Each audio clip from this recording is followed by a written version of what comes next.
नमस्कार स्टूडेंट्स। आज हम बात करने वाले हैं 12th क्लास की पॉलिटिकल साइंस का चैप्टर, जिसका टाइटल है समकालीन विश्व में सुरक्षा। ये समकालीन विश्व राजनीति पाठ्य पुस्तक का 7वां अध्याय है। सुरक्षा का अर्थ क्या है? सुरक्षा का बुनियादी जो अर्थ है वो है खतरे से आज़ादी। वर्तमान समय में देशों के सामने, वो देश चाहे विकसित हो चाहे विकासशील हो, सुरक्षा एक महत्वपूर्ण मुद्दा है।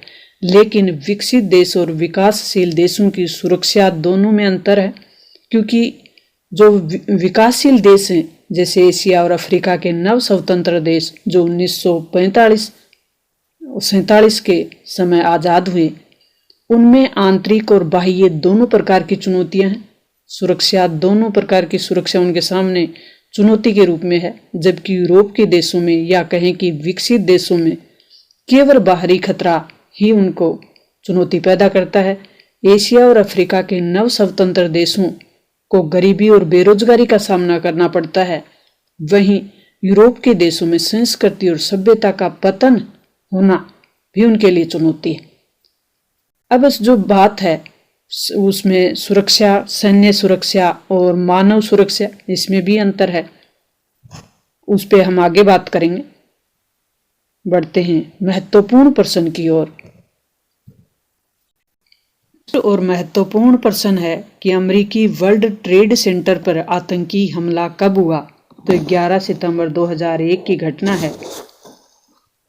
निम्न में से खतरे का नया स्रोत क्या है? तो आतंकवाद, निर्धनता यानी गरीबी और शरणार्थियों की समस्या, ये वर्तमान में खतरे का नया स्रोत है। भारत के किस प्रधानमंत्री ने एशिया एकता और अनौपनिवेशीकरण और निशस्त्रीकरण के प्रयासों की हिमायत की? तो पंडित जवाहरलाल नेहरू ने एशिया की एकता के लिए प्रयास किया, देशों की आज़ादी के लिए प्रयास किया और निशस्त्रीकरण के लिए प्रयास किया। सुरक्षा की विभिन्न धारणाओं को कितने भागों में विभाजित किया जा सकता है? तो सुरक्षा का अर्थ है कि खतरे से आज़ादी। तो इसका ये जो सुरक्षा है, इसको सुरक्षा जो कॉन्सेप्ट है, इसको दो भागों में बांटा हुआ है।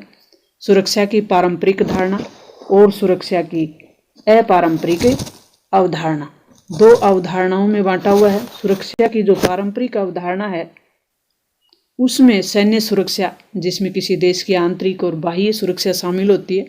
सुरक्षा की अपारंपरिक अवधारणा है उसमें मानव सुरक्षा, जिसमें मानव को अभाव और भय से मुक्त किया जाए। सुरक्षा की पारंपरिक धारणा में किसी देश के लिए सबसे अधिक खतरनाक किस खतरे को माना जाता है? तो ये सैन्य खतरे को माना जाता है। किसी दूसरे देश द्वारा आक्रमण या सेना का हमला मुख्य खतरा माना जाता है। सुरक्षा की जो पारंपरिक धारणा है, इसके दो कौन कौन से रूप हैं, या कहे कि सुरक्षा की पारंपरिक धारणा के अनुसार किसी देश की सुरक्षा के सामने दो खतरे कौन से उजागर होंगे? तो बाह्य सुरक्षा और आंतरिक सुरक्षा। बुनियादी तौर पर किसी देश के पास युद्ध की स्थिति में कौन कौन से विकल्प होते हैं? कहें कि किसी देश को युद्ध से बचने के कौन से विकल्प होते हैं? तो बचने के लिए या तो कोई देश आत्मसमर्पण कर दे, या आक्रमणकारी राष्ट्र की बातें मान ले, या आक्रमणकारी राष्ट्र को युद्ध में हरा दे, यानी शक्ति संतुलन बना ले। बाह्य सुरक्षा की किन्हीं दो पारंपरिक नीतियों के नाम लिखने हैं। तो बाह्य सुरक्षा में दो तरीके काम आ सकते हैं, या तो आत्मसमर्पण करना या शक्ति संतुलन, शक्ति का बैलेंस करना। अवरोध से क्या आशय है? तो अवरोध का अर्थ है कि युद्ध की आशंका को रोक दे। किन्हीं दो शक्तियों के नाम बताइए जो सैनिक शक्ति का आधार हो। तो आर्थिक शक्ति और जो तकनीकी शक्ति है वो सैन्य शक्ति का आधार होते हैं। सुरक्षा की अपारंपरिक धारणा से क्या अभिप्राय है? तो सुरक्षा की अपारंपरिक धारणा एक नई अवधारणा है। इसके अनुसार सैन्य खतरों से संबंधित नहीं है। इसका अर्थ है वो सैन्य खतरे से संबंधित न होकर मानव अस्तित्व को चोट पहुंचाने वाले व्यापक खतरे और जो आशंका है उनसे संबंधित है। तो यहाँ सैन्य खतरों से संबंधित न होकर है, ये सैन्य खतरों से संबंधित नहीं है, बल्कि ये मानव के अस्तित्व पर चोट पहुंचाने वाले जो व्यापक खतरे हैं और आशंका हैं उनसे संबंधित है। निशस्त्रीकरण से क्या अभिप्राय है? निशस्त्रीकरण से अभिप्राय है कि विश्व शक्ति के लिए कुछ खास किस्म के हथियार हैं, उन पे रोक लगा दी जाए, तो इसका मतलब है निशस्त्रीकरण। केमिकल वेपन्स कन्वेंशन CWC संधि पर कितने देशों ने हस्ताक्षर किए थे? तो ये 181 देशों ने CWC संधि पे हस्ताक्षर किए। ये अति महत्वपूर्ण प्रश्न है अपने, जो कि बोर्ड क्लास जिनके NCERT सिलेबस चलता है उनके लिए तो उपयोगी होने ही वाली है, यानी उनके लिए रामबाण साबित होने वाली है। उसके साथ साथ ही ये क्लास उन बच्चों के लिए भी लाभदायक और उपयोगी होगी जो बच्चे जिनके कंपटीशन में ये अपने चैप्टर है। नेक्स्ट जो अपना प्रश्न है वो एंटी बैलिस्टिक मिसाइल संधि ABM संधि कब हुई थी? तो ये 1972 में हुई थी। NPT का पूरा नाम क्या है? ये संधि किस वर्ष हुई? तो NPT का पूरा नाम है न्यूक्लियर नॉन प्रोलिफरेशन ट्रीटी का मतलब समझौता या संधि।